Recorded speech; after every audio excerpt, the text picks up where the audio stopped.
Good afternoon. Welcome this opportunity to talk about Doug Feith's book, and most of all to encourage you to read it, even to buy it. But if you have to borrow it or steal it or otherwise get at it, I really encourage you to read it because it's an exceptional book.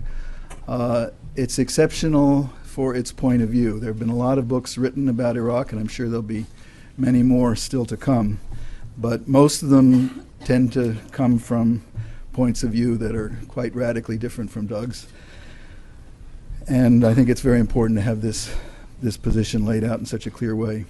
Secondly, I believe it's unusually fair.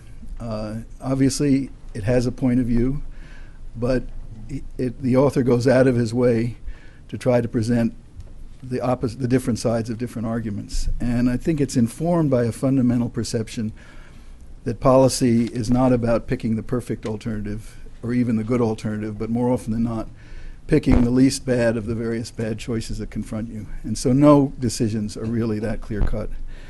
But finally, it's, I think, truly unique in the fact that he documents what he says, and documents it with extraordinarily extensive footnotes, and documents that you can even go and look up on a website.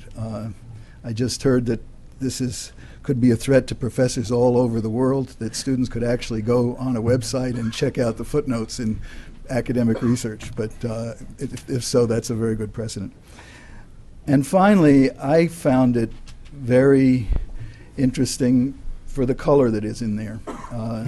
By virtue of our two jobs, more often than not, if Doug was in a meeting, I was not.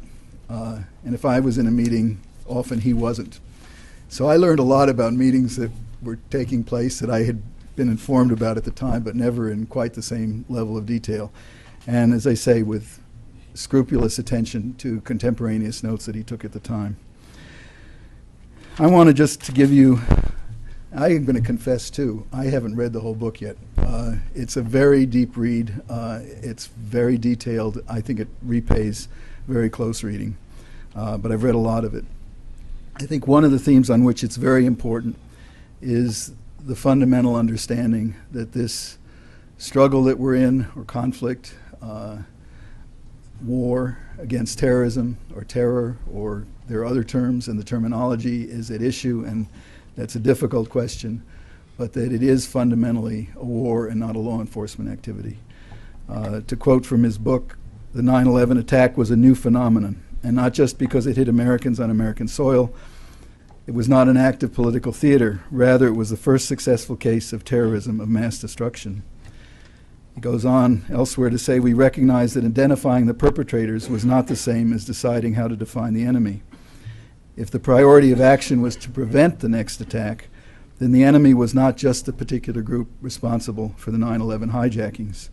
It was, he said, the wider network of terrorists and their backers who might organize additional large-scale strikes, no doubt inspired and energized by what they saw on 9/11. He discusses this at great length, and I can't attempt to capture the fullness of it, but I think it's an important part of the book. One of his important points is that this is not simply about protecting the physical, our physical security. It's about genuinely protecting our way of life. As he says, to preserve civil liberties, the president had to adopt a strategy of disrupting terrorist networks abroad, where they do much of their planning, recruiting, and training. He had to adopt a strategy of initiative, and offense as well as defense. As I saw it, this is Doug, the president decided that in dealing with the terrorists, he had the choice of changing the way we live or changing the way they live. Our national security policy must go beyond simply protecting people or territory. It must include securing our constitutional system, our civil liberties, and the open nature of our society, our way of life, as President Bush expressed it. Those are all passages from Doug's book. For those of us engaged in the Beltway Wars, and I suppose if you're here, you're probably at least a front row observer. For me, it was not only interesting but valuable to see a number of well-nurtured myths demolished in this book. One of them is the myth that everything would have been fine if only those idiots in the Pentagon had followed the brilliant plan that was developed by the Department of State. I'm sorry, that's me talking. Doug doesn't. And this is Doug speaking now. Numerous news articles and books have presented a distorted history of the Future of Iraq project, claiming that it produced a plan for administering post-war Iraq, and that the Pentagon civilian leaders, who were supposedly hostile to the project for ideological and bureaucratic reasons, ordered Jay Garner, the head of ORHA, and ORHA to ignore it.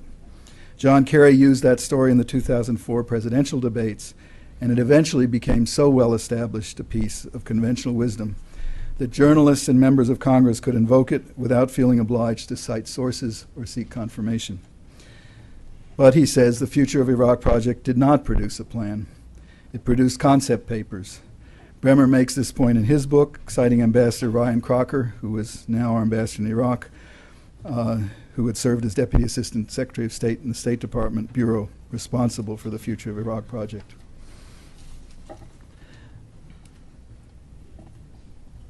Ryan Crocker confirmed that this is Doug, when we met in my Pentagon office in early 2005.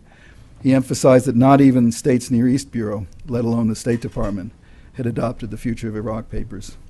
Although states shared the reports around the government, no state official ever presented them to the deputies, principals, or National Security Council as a State Department proposal or plan for post-war Iraq.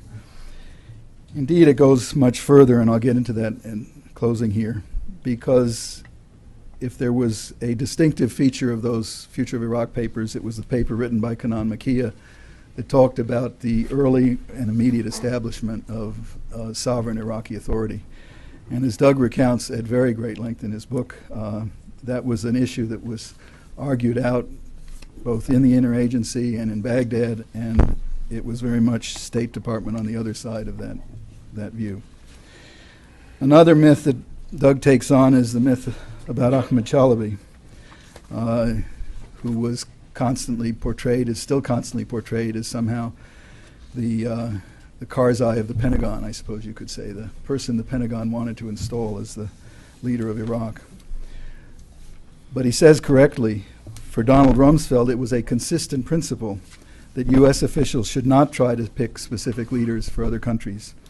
That principle governed Rumsfeld's attitude toward Afghanistan as well as Iraq. But state and CIA officials tended not to share this principle and did not even recognize that Rumsfeld was applying it. To them, Rumsfeld's insistence that the U.S. government should not discriminate for or against any of the friendly pro-democratic groups was seen merely as camouflage for a campaign to anoint Chalabi. But he goes on at some length about the documents that show conversations and memos to and from Jay Garner, who was the first American civilian authority in Iraq, and then Jerry Bremer.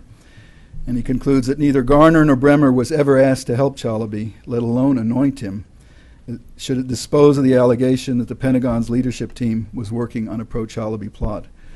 If Garner and Bremer were not in on such a plot and never saw one, then there was none. I think more important, though, in the long run than this issue of Beltway myths is his comment on more fundamental subjects. And to me, the most important discussion in the book is the discussion about this very debate about whether we should have had, as we did, an occupation administration in the first, what turned out, first 14 months of our presence there, or whether we should have started out immediately with some kind of Iraqi authority. And one of the objections, again, I'm going to quote from his book, before and during Operation Iraqi Freedom, the work that the Policy Office did on post-war political planning was intended to keep the United States out of the role of military occupier. The capstone of this effort was our plan for the Iraqi Interim Authority, which became official U.S. policy when it received President Bush's formal endorsement. In the political dimension, the story of post-Saddam Iraq is the painful, in Doug's words, tale, the painful tale of a missed opportunity to empower an Iraqi authority.